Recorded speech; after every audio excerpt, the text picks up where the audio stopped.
अगले 10 से 15 सालों में इंसान आहिस्ता आहिस्ता पीछे होता जाएगा और इस दुनिया पे जो कब्जा है वो रोबोट्स का होना शुरू हो जाएगा। और हम अगर फैक्ट्रीज में उससे काम करवाते हैं तो फैक्ट्री के मजदूर कहाँ जाएंगे? तो अनएम्प्लॉयमेंट उस लेवल पे चली जाएगी जो कि इंसान के लिए एक बहुत बड़ी मुसीबत हो जाएगी। असल में आर्टिफिशियल इंटेलिजेंस की सूरत में एक इनेविटेबल डेथ की तरफ जा रहे हैं।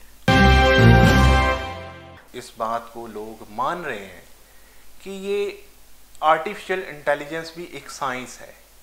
ये बेसिकली क्या चीज़ है, इसे ज़रा एक्सप्लेन कर दीजिएगा।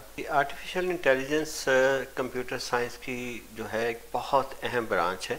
ठीक है। और अगर हम इसकी थोड़ी हिस्ट्री फॉलो करें तो जॉन मैककार्थी थे 1955 में। ठीक है। उन्होंने इसके मतलब एक डेफिनेशन दी, इसे सम अप किया कि आर्टिफिशियल इंटेलिजेंस क्या है और इसके क्या ऑब्जेक्टिव्स होंगे। ओके। तो उनका ये कहना था कि जो डिफरेंट फीचर्स और एस्पेक्ट्स ऑफ इंटेलिजेंस हैं दे आर ऑल रिप्रोड्यूसेबल। ठीक है। And if they are reproducible तो they can be reproduce in a machine. Okay.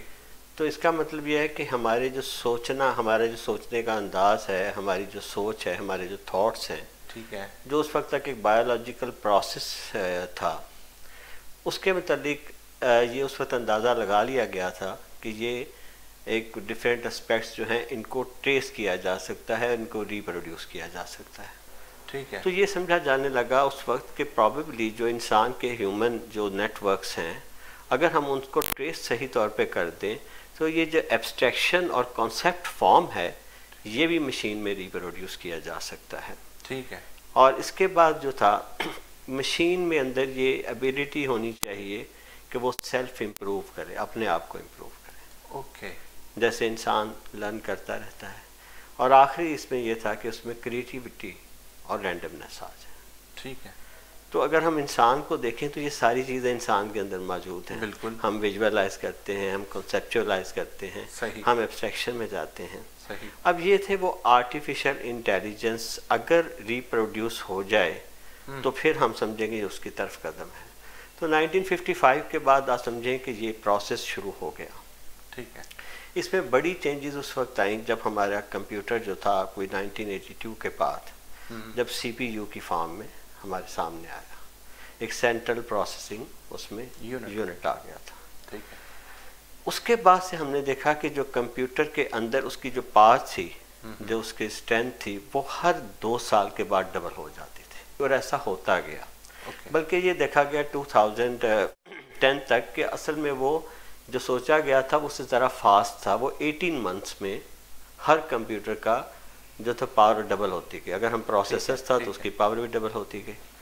तो इस लेकिन सारे प्रोसेस में बहुत बड़ी चेंज उस वक्त आई जब हमने ब्रेन को स्कैन करना शुरू किया। ओके। अब आप ज़रा सा इसकी हम थोड़ी सी बुनियाद पे काम कर लें कि ब्रेन जो है it's a collection of billion of cells. बेशक। और इन जो सेल्स के दरमियान डिफरेंट रास्ते या कनेक्शन होते हैं वो इस तरह से काम करते हैं कि हमारे जो सारा थॉट प्रोसेस है वो सामने आ जाता है। तो इन सारे प्रोसेस को कैसे रेप्लिकेट किया जाए? तो जब इसे हमने एक मशीन में रेप्लिकेट करने की कोशिश करते हैं या की है तो ये आर्टिफिशियल इंटेलिजेंस है। ठीक। यानी ऐसी तमाम वो चीज़ें जो कि इंसान कर सकता है, जैसे सोच सकता है, वो चीज़ों को अपने रास्ते में आने वाली रुकावट को हटा सकता है। अगर ये सब कुछ कंप्यूटर करता है तो फिर ये आर्टिफिशियल, मतलब इन सिंपल वर्ड्स हम कह सकते हैं इंसान अपना रेप्लिका तैयार कर रहा है। जी बिल्कुल। ठीक है। अच्छा डॉक्टर साहब, इसके क्या बेनिफिट्स हो सकते हैं और क्या इसके नुकसानात सोसाइटी के हो सकते हैं? देखिए ये आज का सबसे बड़ा टॉपिक है ये आज की दुनिया का, इसलिए कि आर्टिफिशियल इंटेलिजेंस जो है वो इतनी तेज़ी से अब आगे बढ़ रही है कि जो एल्टन रस्क हैं जो आजकल इस प्रोसेस पे जिनका सबसे बड़ा काम है, तो वो जब इस पे बात कर रहे थे तो जो सबसे ज़्यादा अवेयर था वो सबसे ज़्यादा डरा हुआ था इससे। ओके।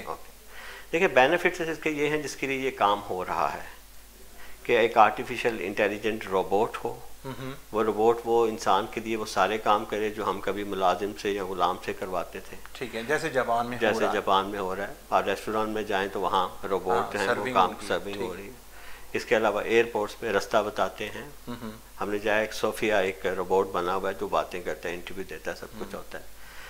तो ये जो सारे इंसान के बहुत सारे मेहनत तलब काम हैं जो इंसान के लिए मुश्किल हैं, इंसान के लिए बाज़ का हैज़ार्डियस हैं, वो सारे के सारे रिपोर्ट कर सकता है। पहाड़ों पे रास्ते बनाने हैं, बहुत सारे ऐसे काम करने हैं जो इंसान जिसके जान का खतरा है वो करेगा, और उसमें काफ़ी परफेक्शन के साथ करेगा। तो एक लिहाज से देखा जाए तो इंसान अपने लिए बहुत सारी फैसिलिटीज़ पैदा कर रहा है, ठीक है, लेकिन ये जो सारी फैसिलिटीज़ हैं, और इसी बज़ाहिर तो आर्टिफिशियल इंटेलिजेंस का डेवलप करने का मकसद भी यही था, ठीक है, लेकिन इसके बारे में स्टीफन हॉकिंग ने कहा था कि हम असल में आर्टिफिशियल इंटेलिजेंस की सूरत में एक इनएविटेबल डेथ की तरफ जा रहे हैं। Okay, inevitable death of human race, ठीक है। ये एक ऐसे आदमी ने कहा जो साइंस की दुनिया में आज का सबसे मोतबर नाम था, और उसने वर्ड यूज़ किया कि inevitable death of human race.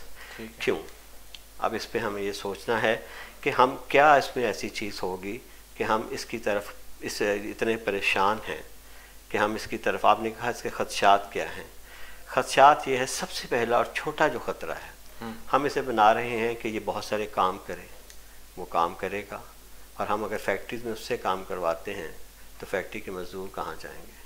हाँ, अनएम्प्लॉयमेंट हो गई। जैसे आपने देखा, आपको पता है कि गाड़ियाँ आ चुकी हैं ड्राइवर के बगैर। जी जी। अब वो जो आप देखें हमारे इस वक्त कितनी ट्रांसपोर्ट में ड्राइवर्स काम कर रहे हैं, बेशक, लेकिन ये कहा जा रहा है कि शायद अगले 10 से 15 सालों में ये जो आपकी स्टीयरिंग वाली गाड़ी है ये ख़त्म हो, ये ऐसे ही होगी जैसे आज कोई सवारी के लिए शहर में अपने पास घोड़ा या खच्चर रखे। ओके, तो जब स्टीयरिंग ख़त्म हो जाएगा, जीपीएस गाइड करेगा, कंप्यूटर उसको रीड करेगा, गाड़ी खुद चलेगी, ठीक, तो कितने लोग इससे जो है वो जॉबलेस हो जाएंगे। इसी तरह हमने अभी बात की कि रोड्स बनाने के लिए आज तो लोग काम करते हैं, तो अनएम्प्लॉयमेंट उस लेवल पे चली जाएगी जो कि इंसान के लिए एक बहुत बड़ी मुसीबत हो जाएगी। तो खदशात जो हैं कि इंसान आहिस्ता आहिस्ता पीछे होता जाएगा और इस दुनिया पे जो कब्जा है वो रोबोट्स का होना शुरू हो जाएगा। अच्छा डॉक्टर साहब, ये कब तक पॉसिबल है, कोई अंदाज़ा है? बेसिकली हमें तो कोई चीज़ नज़र तो नहीं आ रही। देखिए, ये बहुत ही ख़तरनाक बात है, बहुत ही ख़तरनाक, और इसकी अवेयरनेस अगर हम करेंगे तो शायद सुनने वाले भी और हम भी जो है ना वो परेशान हो जाएंगे। लिहाजा ये सब कुछ जो मैं कह रहा हूँ आज से चंद साल पहले कहा जाता था कि शायद अगले 50 साल में होगा, लेकिन आपको पता है अब मैं कुछ ऐसे साइंटिस्ट जैसे काकू हैं, इस वक्त स्ट्रिंग थ्योरी के सबसे बड़े साइंटिस्ट हैं, ठीक है, वो ये कह रहे हैं कि ये सब कुछ अगले 5 से 10 साल में या ज़्यादा से ज़्यादा 15 साल में हो जाएगा।